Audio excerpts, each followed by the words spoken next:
Hi, this is a short presentation about concentrated thermal solar power. This was one of the options for a student presentation, but nobody chose it, and so I am going to do this one myself. So concentrated thermal solar power looks like this. I'm going to give you the diagram first and then show you what it looks like. You take sunlight collected onto mirrors, so that starts out as light. You use those mirrors to focus light on a tank that heats up the tank, makes heat, and then you use that heat to make steam, just like a regular power plant from then on, because then you take that steam to turn a generator and you make electricity. So you go from light to heat to motion to electricity. That's not the same as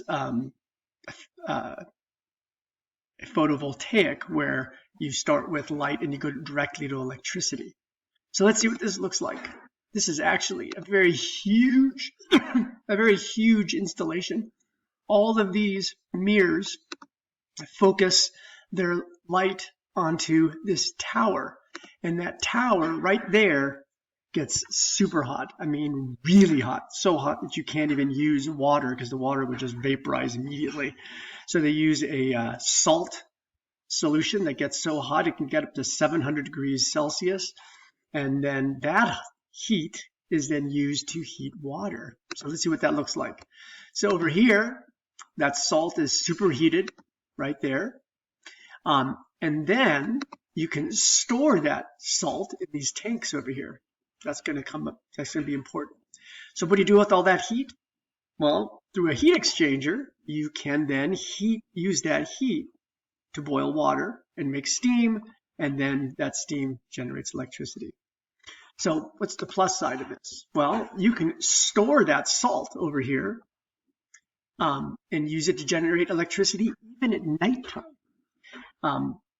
The cons are it is very expensive to build. These plants cost about $1 billion to first put together. And the problem is that photovoltaic is getting so cheap that these are, I don't know if there's any on these that are being planned anymore. There are several of these in California and other parts of the world. Also, birds can fly close to that this target area and they can get fried. But where they are, I don't imagine there's a whole lot of birds because it's in the middle of the desert, but perhaps some raptors.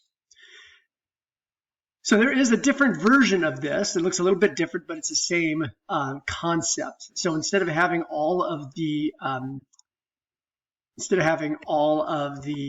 mirrors trap the sun or point the sun at this one little spot, if you use this kind, basically you have this parabolic mirror.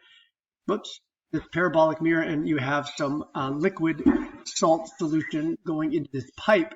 And then as it cruises through this pipe, the sun's beams are all focused on that pipe, and it gets hotter and hotter and hotter until it's so hot that then that can be used to heat the water, and that goes back to the storage shed.